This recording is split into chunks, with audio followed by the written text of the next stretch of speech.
Greetings, it's already been 2 months since Pragmata was released. There has been so much shit around the game during this time. A certain stretchum of people who generally don't play games started accusing those who played Pragmata. Well, you know what. And in general, now I notice a trend that people don't play games but discuss it based on critics or bloggers who have played it. So they spread their so-called opinion on the internet. Because of the scandals, players forget about discussing the inner essence of games. Pragmata has a similar story. I heard how players were talking about the little girl android but not about the gameplay or the plot. Also, attention was focused on it because this game was in development for a long time. It has probably gone through production hell. The game has been written several times over the years, and the release date was also postponed several times, so much so that even the developers turned it into a joke. But in the end, Pragmata saw the light of day. The critics were delighted, and so were the players. They praised everything from the gameplay to the plot. Honestly, I was really looking forward to the game's release since I played the demo which was shown at the Game Awards 2025. Because even then, the game seemed interesting due to the unusual combat system.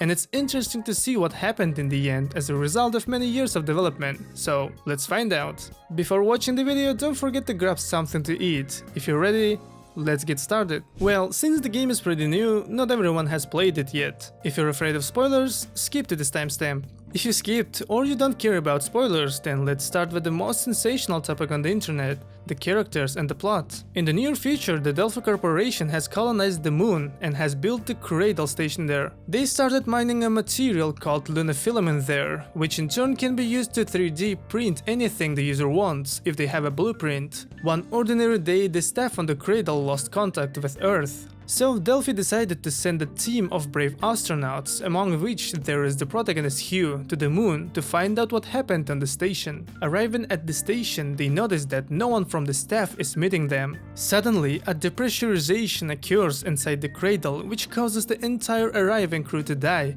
and the main character to be unconscious in the warehouse. In this state, Pragmata, a high-tech android girl, finds him and repairs his spacesuit. Suddenly, an AI integrated into the Cradle, Idus, detects us as a threat and gives a bot command to destroy both of them. After fending off the attack, Hugh decides to go on a journey with Pragmata to find out what happened. The story in the game has 2 layers. The first layer is clarifying what happened at the station. Why wasn't the staff meeting the rescue team? Why did Idus try to destroy our characters? The first layer uncovers the secrets of the Cradle. Throughout the game we see what kind of research was conducted on the station and what happened to the staff. The second layer is the relationship between Hugh and Pragmata. This layer starts to evolve from the very beginning. And let's be honest, it's not only the relationship between Hugh and Pragmata, to whom the main character gives the name Diana, but also the player's attitude towards the little and inquisitive android. Diana is an android who has advanced hacking skills, but with the interests and curiosity of a 6-year-old kid.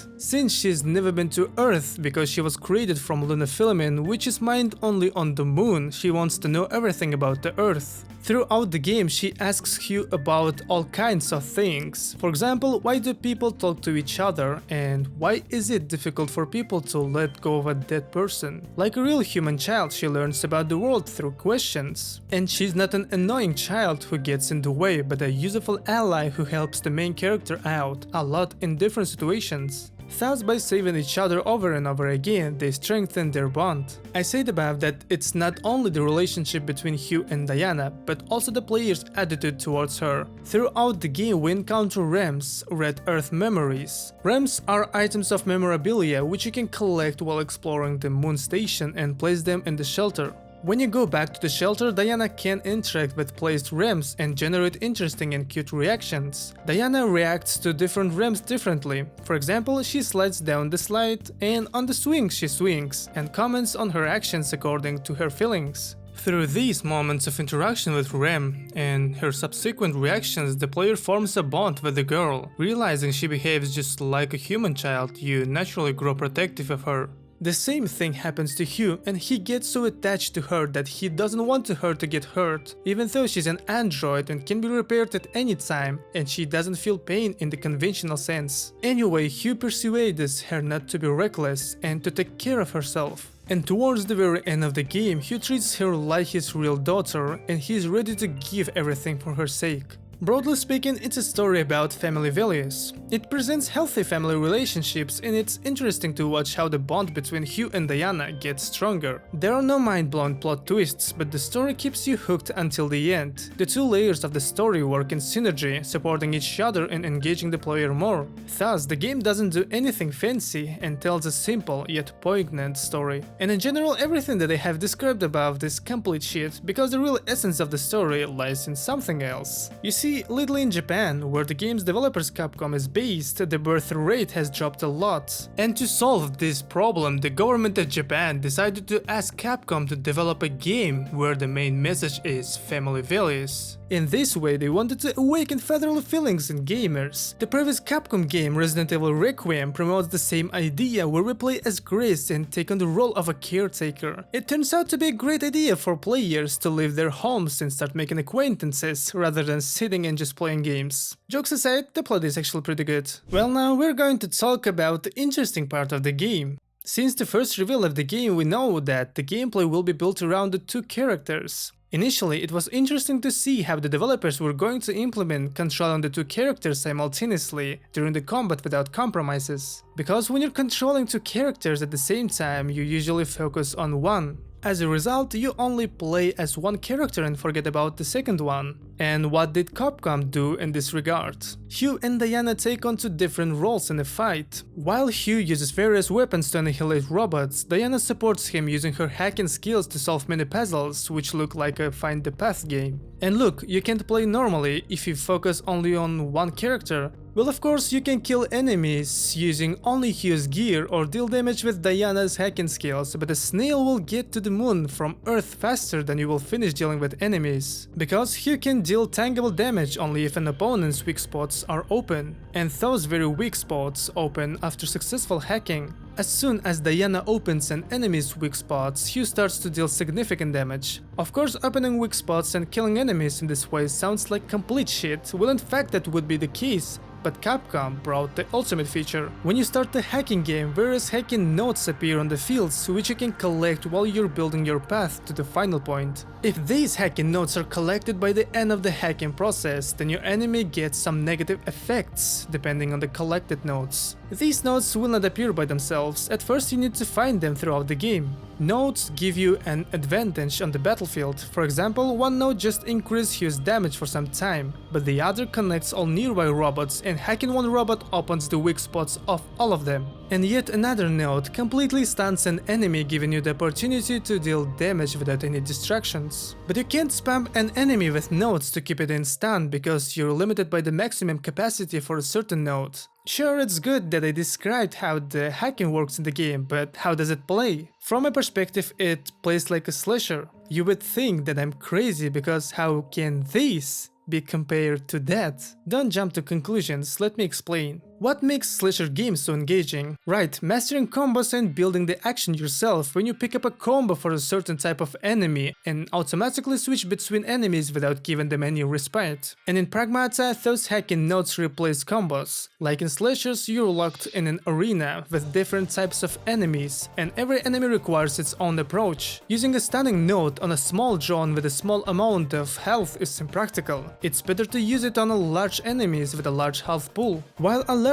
enemy is lying in stun, you can use the multi-hack node to open the weak spots of the rest of the enemies and destroy them in a couple of shots, then finish off the poor guy on the ground with a powerful gun. This is only one case, and there will be many more such cases because there is a good amount of hacking nodes, like luring an enemy to your side or recovering his health, which helps you to create your own battle style. You get the most satisfaction from the combat system when you, inside an arena, fast analyze the situation, react quickly to approaching enemies, masterfully dodging their attacks, applying appropriate notes, and finally destroying enemies with Hugh's arsenal without taking damage. Moreover, this whole process doesn't slide into boring shit with monotonous hacking, because throughout the game stronger enemies with various patterns appear, the hacking game itself gets harder by introducing new obstacles, and Hugh's gear replenishes with new weapons. And then the developers didn't get greedy and added weapons to the game ranging from pistols and shotguns to lasers, stasis, and a specific melee weapon. These guns were not just added for the sake of it, all of them are useful when used correctly.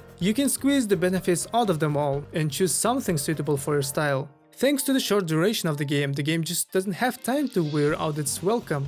For those who didn't get enough, the game provides the new Game Plus mode or an unknown signal mode where you can get additional challenges and get access to the secret ending.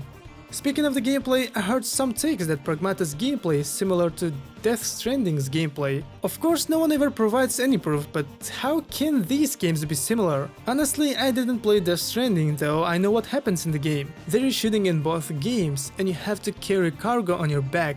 Of course, in Death Stranding carrying cargo is much more interesting, and that's it. In Death Stranding, you just need to shoot at enemies using various gadgets, while in Pragmata you don't only need to shoot at enemies but also need to hack them and quickly analyze the situation around you. And some people were complaining about the game's difficulty. The game's difficulty depends on your skill, oddly enough. If you use your hacking nodes properly and don't waste them haphazardly, the game becomes too easy, which doesn't mean that the game becomes boring. Proper management of hacking nodes and weapons gives you the opportunity to keep all enemies at bay without giving them a chance to deal damage. Summarizing everything said above, I want to conclude that we have a pretty good game with a fresh combat system. The game lets you combine your gear and Diana's hacking skills as you wish. A variety of weapons and hacking nodes gives you a lot of room to let your imagination run wild and create tactics for defeating your opponents. By the end of the game, you have a lot of weapons and hacking nodes upgraded to the maximum level, and you can really feel your progression because dealing with enemies gets easier and more fun, thanks to the increased power of guns and expanded possibilities of hacking nodes. Also, I'm bound to say that the game has excellent optimization and provides good performance at a decent graphical level. Nowadays, when games like Borderlands 4 release and people buy them anyway even though the optimization is terrible, the presence of games like Pragmata gives hope that all is not lost yet, and there are developers like Capcom who treat their games with care. When there are too many franchise games and safe sequels, the release of completely new games from big publishers with an interesting combat system is a breath of fresh air, which of course makes me happy. Let's hope that in the future we'll get more short adventure games, because such games don't require a big budget and take approximately 3 or 4 years of development. At least with Pragmata it turned out to be more difficult in this regard.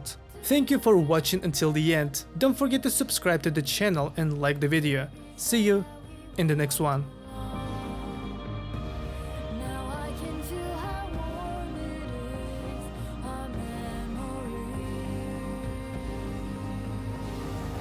Never fail.